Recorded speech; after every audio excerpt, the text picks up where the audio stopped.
الحمد لله رب العالمين والعاقبة للمتقين والصلاة والسلام على سيد الأنبياء والمرسلين خاتم النبيين محمد وعلى آله وصحبه أجمعين اما بعد۔ میرے دینی اور ایمانی بھائیوں، بزرگوں اور دوستوں، مومنوں کی جو صفات بیان کی گئی ہیں اس میں ایک اہم صفت جو مومن کی بیان کی گئی ہے وہ ہے اپنے دین پر ثابت قدم رہنا، اپنے دین پر جمع رہنا۔ دین پر جمنے کا ایک مطلب تو یہ ہے کہ مستقل موت تک آدمی اپنے دین پر جمع رہے، اور دوسری نوعیت دین پر جمے رہنے کی یہ ہے کہ سخت حالات میں دباؤ اور تکلیف کے باوجود دشمنوں کے سامنے بھی اپنے دین پر پوری طرح سے ثابت قدم رہنا، قائم رہنا۔ یہ دونوں صورتیں ثابت قدمی کے اندر داخل ہے، اور اسلام نے ان دونوں کی ترغیب دی ہے۔ چنانچہ قرآن مجید میں ان لوگوں کی تعریف فرمائی جو دین پر ثابت قدم رہتے ہیں، اور ان کو خوشخبریاں سنائی کہ موت کے وقت فرشتوں کی طرف سے ان کو حوصلہ دیا جاتا ہے، خوشخبریاں سنائی جاتی ہے۔ چنانچہ ارشاد ہے ان الذين قالوا ربنا الله ثم استقاموا تتنزل عليهم الملائكة الا تخافوا ولا تحزنوا وابشروا بالجنة التي كنتم توعدون نحن اولیاؤکم فی الحیاة الدنیا وفی الآخرہ۔ کہا کہ وہ لوگ جو ایمان لے آئے اور دین پر جمے رہے، استقامت کا مطلب ہر حالت پر دین پر جمے رہنا۔ کہا کہ دین پر جمے رہے تو فرشتے ان کے لیے خوشخبریاں سناتے ہیں۔ جب موت کا وقت آتا ہے، انسان بے بس ہو جاتا ہے، آخرت کے مراحل شروع ہو جاتے ہیں، تو اس وقت فرشتے ان کو خوشخبریاں سناتے ہیں۔ تتنزل علیہم الملائکہ، فرشتے نازل ہوتے ہیں ان پر اور کہتے ہیں اللہ تخافوا ولا تحزنوا، آئندہ کے خوف کی ضرورت نہیں ہے، جو چیزیں چھوڑ کر چلے جا رہے ہیں ان پر پریشان ہونے کی ضرورت نہیں ہے۔ وَأَبْشِرُوا بِالْجَنَّةِ الَّتِي كُنْتُمْ تُوعَدُونَ، اور کہتے ہیں کہ جس جنت کا آپ سے وعدہ کیا جاتا تھا اس جنت کی خوشخبریاں لیجئے۔ یہ خوشخبری موت سے پہلے ان لوگوں کے لیے سنائی جاتی ہے جو دین پر ثابت قدم رہتے ہیں، مسلسل دین پر عمل کرتے رہتے ہیں۔ لیکن یہ ثابت قدمی آسان چیز نہیں ہے، بڑی مشکل سے ملتی ہے۔ اس کے لیے اللہ کے پاس دعائیں کرنی پڑتی ہے، اس کے لیے مستقل کوششیں کرنی پڑتی ہے۔ اسی لیے اللہ کے رسول صلی اللہ علیہ وسلم کے بارے میں آتا ہے، صحابہ کو دعائیں جب سکھلاتے تھے تو اس میں یہ دعا بھی سکھلاتے تھے، اللہم انی اسألک الثبات فی الامر واسألک عزیمت الرشد، کہ اللہ دین پر ثابت قدمی کی میں تجھ سے توفیق مانگتا ہوں۔ دیکھیے اللہ سے توفیق مانگ دیں، یا اللہ مجھے دین پر ثابت قدم رہنے کی، جمع رہنے کی تو توفیق دے۔ بغیر اللہ کی توفیق کے یہ عمل حاصل ہو ہی نہیں سکتا، یہ طاقت، یہ قدرت اور یہ اللہ کا انعام حاصل نہیں ہو سکتا۔ تو اللہ کے رسول صلی اللہ علیہ وسلم صحابہ کو سکھلاتے تھے کہ آپ اللہ سے دعا کیجئے، ثابت قدمی مانگیے، اور وَأَسْأَلُكَ عَزِيمَةَ الرُّشْدِ، صحیح راستے پر پوری طاقت اور حوصلے کے ساتھ جمے رہنے کی یا اللہ میں تجھ سے توفیق مانگتا ہوں۔ یہ بھی دعا کرنے کے لیے کہتے تھے کہ صحیح راستے پر میں ڈٹا رہوں، میں جمع رہوں، پوری ہمت کے ساتھ، پورے حوصلے کے ساتھ اور پوری اطمینان اور طاقت کے ساتھ دین حق پر میں جمع رہوں، یا اللہ اس کی بھی مجھے توفیق دے۔ یہ بھی اللہ سے، اللہ کے رسول صلی اللہ علیہ وسلم خود بھی دعا مانگتے تھے اور صحابہ سے بھی کہتے تھے کہ آپ بھی اس طرح کی دعائیں مانگا کیجئے۔ بلکہ ابن ماجہ کی روایت ہے، صحابہ نے نقل کیا ہے کہ اللہ کے رسول صلی اللہ علیہ وسلم اکثر یہ دعا کرتے تھے، اللہم ثبت قلبی علی دینک، اے اللہ تیرے دین پر میرے دل کو جمائے رکھ، اے اللہ تیرے دین پر میرے دل کو جمائے رکھ۔ اس کے لیے اللہ کے رسول اکثر دعائیں کرتے تھے۔ حالانکہ اللہ کے رسول صلی اللہ علیہ وسلم کے دین سے پھرنے کا یا دل کے بدلنے کا کوئی خطرہ نہیں تھا۔ صحابہ بڑے ذہین تھے۔ صحابہ نے اللہ کے رسول صلی اللہ علیہ وسلم سے سوال بھی کیا کہ اللہ کے رسول، کیا آپ سے قرآن سننے کے بعد، اللہ کی کتاب کے پڑھنے کے بعد کیا ہم دین سے پھر سکتے ہیں؟ ہمارے دل دین سے پھر سکتے ہیں؟ اللہ کے رسول صلی اللہ علیہ وسلم نے فرمایا کہ انسانوں کے دل اللہ کی دو انگلیوں کے درمیان میں جس طرح سے چاہے وہ اس کو پھیر سکتا ہے، یعنی اللہ کے کنٹرول میں ہے۔ جسے ہم کہتے ہیں فلاں تو میری انگلیوں میں ہے، میں اس کو انگلیوں سے نچاتا ہوں، مطلب یہ کہ میرے پورے کنٹرول میں ہے۔ تو کہا کہ انسانوں کا دل اللہ کے کنٹرول میں ہے، جب چاہے وہ بدل سکتا ہے، خیر کی طرف یا شر کی طرف اللہ پھیر سکتا ہے۔ انسان کو ڈرتے بھی رہنا چاہیے اور اللہ سے دعائیں بھی کرتی رہنی چاہیے۔ تو استقامت کے لیے پہلی چیز تو یہ ہے کہ اللہ سے دعائیں کرتے رہیں۔ دوسری چیز استقامت حاصل کرنے کے لیے اعمال پر پابندی سے جمے رہنا، ہر عمل کو پابندی کے ساتھ کرنا، چاہے تھوڑا ہی کیوں نہ ہو۔ اللہ کے رسول صلی اللہ علیہ وسلم نے فرمایا احب الاعمال الی اللہ ادومها وان قلت، اللہ کے نزدیک پسندیدہ عمل وہ ہے جس پر بندہ پابندی سے وہ عمل کرتا رہے، چاہے تھوڑا ہی کیوں نہ ہو۔ آدمی آدھا پارہ پڑھے، روزانہ پڑھے، اس میں برکت ہوتی ہے۔ ایسا نہیں کہ رمضان میں تلاوت پر تلاوت کر دیا، دسیوں ختم کر دیے، اب رمضان کے بعد ہفتوں گزر جاتے ہیں، قرآن کو ہاتھ میں لینے کی توفیق نہیں ملتی ہے۔ رمضان میں راتیں جاگ جاگ کر نفلیں پڑھتے رہے، لیکن رمضان گزر گیا تو فرائض کے لالے پڑھنے لگے، تو یہ پسندیدہ چیز نہیں ہے۔ پسندیدہ چیز یہ کہ کوئی بھی عمل آدمی کنٹینیو مسلسل کرتا رہے، چاہے تھوڑا ہی کیوں نہ ہو، اس میں برکت بھی رہتی ہے۔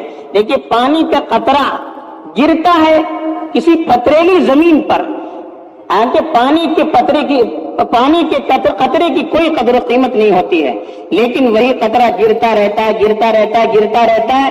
ایک سال کے بعد دیکھیے اس پتھر کے ٹکڑے کے اندر چھوٹا سا سوراخ پڑ جاتا ہے۔ یہ مسلسل کے پانی کے قطرے کے رسنے کا نتیجہ ہے۔ جب وہ قطرہ گرتا رہے گا اس کا اثر ہو کر رہتا ہے۔ کوئی بھی عمل ہم مسلسل کریں گے اس میں برکت ہوتی ہے، اس کے اثرات ہو کر رہتے ہیں۔ حضرت عائشہ رضی اللہ تعالی عنہا سے پوچھا گیا اللہ کے رسول صلی اللہ علیہ وسلم کو کون سا عمل پسندیدہ ہے؟ تو حضرت عائشہ نے فرمایا وہ عمل جس پر انسان پابندی کرے، مسلسل کرتا رہے، وہ عمل اللہ کو پسند ہے، تھوڑا ہی عمل کیوں نہ ہو۔ اب رمضان کے بعد اور رمضان کی سی تو محنت نہیں ہو سکتی، لیکن اپنا نظام بنائیں، ٹائم ٹیبل بنائیں کہ دن میں کیا کیا چیزیں ہمیں کرنی ہے اللہ کو راضی کرنے والی، کتنی تلاوت کرنی ہے، کتنے ذکر و اذکار کرنے ہیں، کتنے نوافل پڑھنے ہیں، کتنا وقت دعائیں کرنا ہے، کتنا صدقہ و خیرات کرنا ہے۔ ایک نظام بنائے، پابندی سے کیجئے، پھر دیکھیے زندگی میں کتنا خیر اور کتنی برکتیں آتی ہیں۔ اس کی ضرورت ہے۔ اللہ کے رسول صلی اللہ علیہ وسلم نے بعض صحابہ کو ٹوٹا جنہوں نے کچھ دنوں تو جوش و جذبے سے بڑا عمل کیا، رات رات جگ کر نمازیں پڑھتے رہے، لیکن بعد میں اس کو چھوڑ دیا۔ کہا یا عبداللہ لا تکن مثل فلان کان یقوم اللیل ثم ترکہ۔ حضرت عبداللہ ابن عمرو بن العاص سے فرمایا اے عبداللہ تم فلاں شخص کی طرح مت بننا، اور رات میں نمازیں پڑھا کرتا تھا، پھر اس نے چھوڑ دیا، یعنی وہ نفل کی، قیام اللیل کی، تہجد کی پابندی کرتا تھا، پھر چھوڑ دیا۔ یہ اللہ کے رسول صلی اللہ علیہ وسلم نے تنبیہ فرمائی تم اس طرح مت کرنا، وقتی طور پر کوئی کام نہیں کرنا، جو بھی کام کرے مسلسل کرنا۔ تو ایک تو دین پر ثابت قدمی یہ ہے کہ آدمی ہر حال میں دین پر مسلسل عمل کرتا رہے۔ ثابت قدمی کی دوسری شکل یہ ہے کہ آدمی سخت سے سخت حالات میں جب اس پر دباؤ ہو، دشمنوں کی طرف سے دباؤ ہو، ایسے موقعوں پر بھی اپنے دین پر، دینی شعائر پر، دینی اعمال پر جمع رہنا، ان کے سامنے سر جھکانا نہیں، ان کے دباؤ میں آ کر دین کے کسی حصے کو چھوڑنا نہیں، یہ پکے مومن کی علامت نہیں ہے۔ لوگ بڑے بڑے دلائل بھی دیتے ہیں کہ شریعت میں رخصت بھی تو موجود ہے، رخصت ہے لیکن کس کے لیے؟ بیماروں کے لیے ہے۔ جو بیمار ہیں وہ کھڑے ہو کر نماز نہیں پڑھ سکتا، بیٹھ کر پڑھ سکتا، روزہ نہیں رکھ سکتا، روزہ چھوڑ سکتا ہے، بعد میں اس کی قضا کر سکتا ہے، بوڑھا ہے وہ اس کے بدلے میں فدیہ دے سکتا ہے، کمزور ہے، بیمار ہے، جہاد میں نہیں جا سکتا، اس کے لیے عذر ہے، لیکن دشمنوں کے مقابلے میں عذر نہیں ہے۔ اللہ کے رسول صلی اللہ علیہ وسلم کے صحابہ کی زندگی کا آپ مطالعہ کیجئے، مکی دور میں کس طرح سے ان کو تکلیف دی گئی، لیکن وہ اپنے دین سے پیچھے نہیں ہٹے۔ ایک دو صحابہ نے دب کر مجبور ہو کر اپنی طرف سے کلمہ کفر زبان سے نکالا تو قرآن نے ان کا عذر بیان کیا، الا من اکرہ وقلبہ مطمئن بالایمان، تاکہ جس کو مجبور کیا جائے، دل ایمان پر مطمئن ہے، زبان سے غلط لفظ نکل گیا، وہ معذور ہے۔ یہ ان کے اپنے فعل کو اللہ نے قابل معافی قرار دیا۔ اللہ کے رسول نے ان سے نہیں کہا تھا، وہ دباؤ میں آ کر مجبور ہو گئے، جان بچانے کے لیے انہوں نے زبان سے کلمہ کفر ادا کر دیا، حالانکہ دل میں کفر نہیں تھا، دل میں ایمان تھا، تو اللہ نے ایسے لوگوں کو معذور قرار دیا۔ لیکن اللہ کے رسول کی منشا یہ تھی کہ حالات کچھ بھی ہو، آدمی دین پر ڈٹا رہے، جمع رہے۔ صحابہ کی تاریخ پڑھیے، حضرت عثمان رضی اللہ تعالیٰ عنہ ایمان لے آئے، ان کو ان کے چچا نے ایک پلر سے باندھ دیا، ایک ستون سے باندھ دیا، اور کہا جب تک ایمان نہیں چھوڑو گے، کلمہ کفر زبان سے نہیں کہو گے، میں کھولنے والا نہیں ہوں۔ انہوں نے کہا کچھ بھی کیجئے، میں کلمہ کفر ادا نہیں کر سکتا، مجبور ہو کر اس نے چھوڑ دیا۔ حضرت بلال رضی اللہ تعالیٰ عنہ کا قصہ ہم سنتے ہیں، تپتی ہوئی ریت پر، مکے کی دھوپ، وہاں کی گرمی، اس پتھریلی زمین پر ان کو ڈال دیا جاتا تھا، ننگی پیٹھ پر، اور ان کے سینے پر بڑی چٹان گرم گرم رکھ دی جاتی تھی، اور ان سے کہا جاتا تھا کہ اللہ کا انکار کرو، لات و عزا کا اقرار کرو۔ وہ کہتے تھے نہیں، احد کہتے تھے، ایک اللہ، اللہ ایک ہی ہے۔